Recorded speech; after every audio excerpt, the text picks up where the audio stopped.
दोस्तों नमस्ते। एक नरेटिव जो फैलाया जाता है वो किस तरह से फैलाया जाता है हमें जरा समझ लेना चाहिए।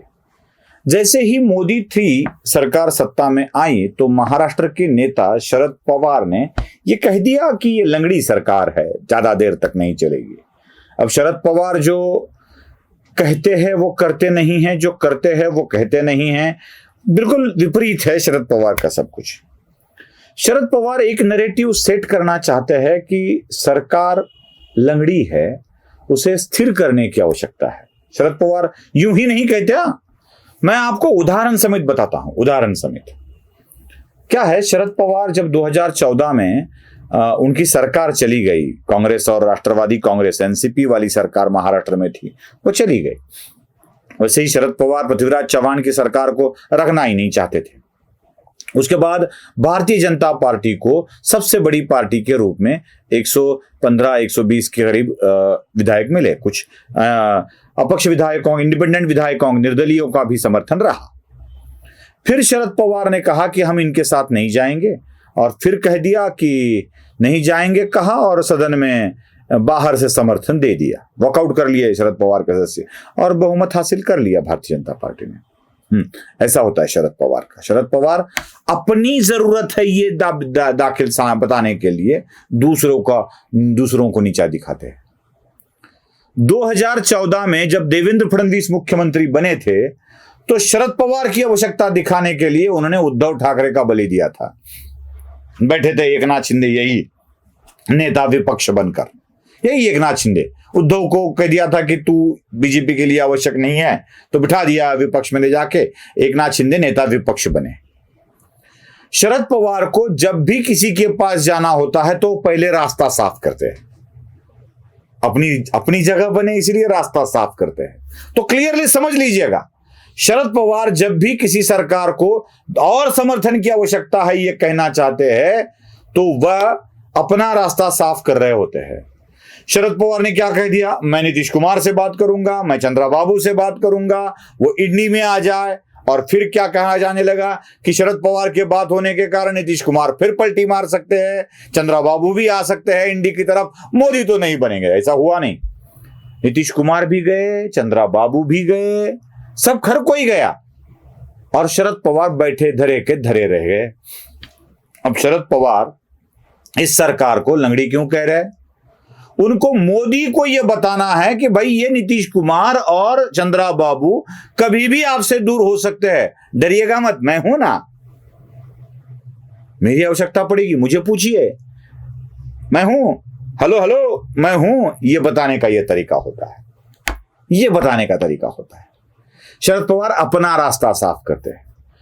बस चले तो शरद पवार उद्धव को भी बोल दे, भाई तेरे 9 मेरे 8 17 हो गए, वो चले गए तो चले गए, चलेंगे मोदी के पीछे, क्यों झमेले में पड़ना है। मोदी को बोल देंगे कि हमें कुछ अच्छा दे दे। ये हो सकता है, नहीं हो सकता ऐसे नहीं। लेकिन नैरेटिव किस तरह से फैलाया जाता है, किस तरह से फैलाया जाता है कि नहीं ये सरकार लंगड़ी है, अपनी जगह साफ कर लेना कहते हैं। शरद पवार जी से मैं कह रहा हूं कि शरद पवार जी, नैरेटिव अगर सेट करना है तो जरा ये समझ लीजिएगा, जम्मू कश्मीर में कौन कौन परास्त हुआ है जरा देख लीजिए।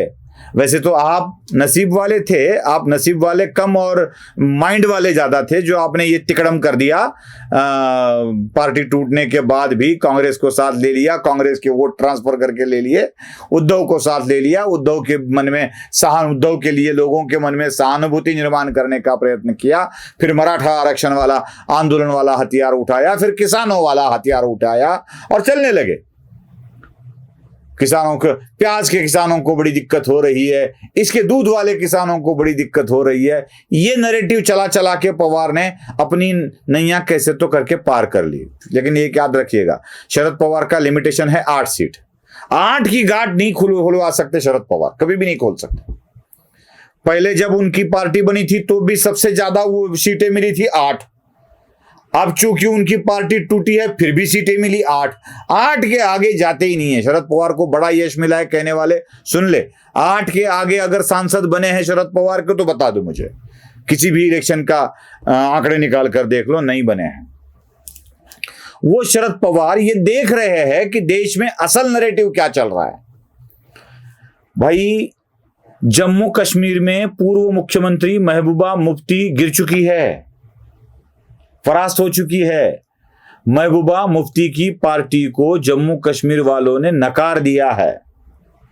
लोकल पार्टी है, शरद पवार जानते हैं ये राजनीति चलने वाली नहीं है, ये लोकल पार्टी की राजनीति चलने वाली नहीं है। नरेटिव चलाना है तो याद रखो, जो घराने में जम्मू कश्मीर की सत्ता रही, जिसके घर के बाहर नहीं निकली, वो है शेख अब्दुल्ला, फारूक अब्दुल्ला, उमर अब्दुल्ला। उमर अब्दुल्ला भी इस चुनाव में गिर चुके हैं, अब्दुल्ला परिवार भी गिर चुका है, महबूबा मुफ्ती का परिवार भी गिर चुका है।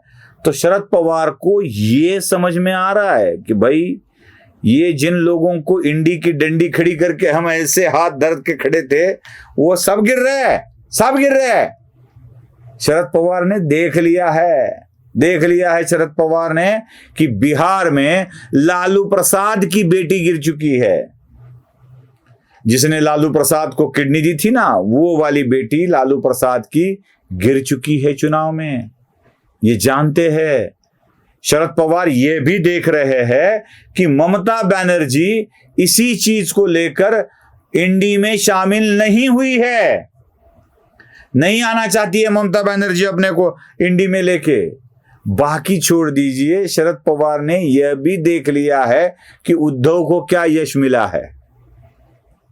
सब बोलते हैं उद्धव के लिए सहानुभूति है, उद्धव के लिए सहानुभूति है। शरद पवार बड़े शातिर है, बड़े तेज दिमाग वाले हैं। वो जैसे चाचा चौधरी का दिमाग कंप्यूटर से भी तेज चलता है ना, वैसे शरद पवार का भी दिमाग कंप्यूटर से तेज चलता है। शरद पवार ने भांप लिया है कि उद्धव ठाकरे पूरे कोंकण में नेस्त नाबूद हो चुके हैं। कोंकण में कितने जिले आते हैं? रत्नागिरी, सिंधुदुर्ग, रायगढ़, ठाणे, पालघर। अब इन 5 जिलों में उद्धव ठाकरे एक सीट पर भी अपनी विजय दर्ज नहीं कर पाए हैं, एक सीट पर भी, जो उद्धव ठाकरे का गढ़ था, गढ़। मुंबई और कोंकण, इसमें मिलके 66 सीटें आती है, 66।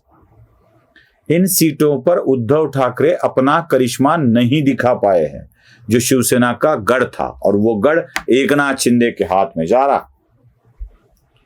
जब ये बातें शरद पवार को पता चलती है ना, तो शरद पवार एक नया नैरेटिव सेट करने लगते हैं। शरद पवार ये बताने लगते हैं कि सरकार लंगड़ी है, और ये बीजेपी वाले चले शरद पवार को जवाब देने। शरद पवार ऐसी आलोचना कर रहे हैं, वैसी आलोचना। ये आलोचना नहीं है, इसे अपने लिए जगह बनाना कहते हैं। शरद पवार जब कहते हैं आपके साथी छूट जाएंगे, तो याद रखिएगा वो ये बताना चाहते हैं, छूटे तो छूटे, मैं हूं ना। नमस्ते।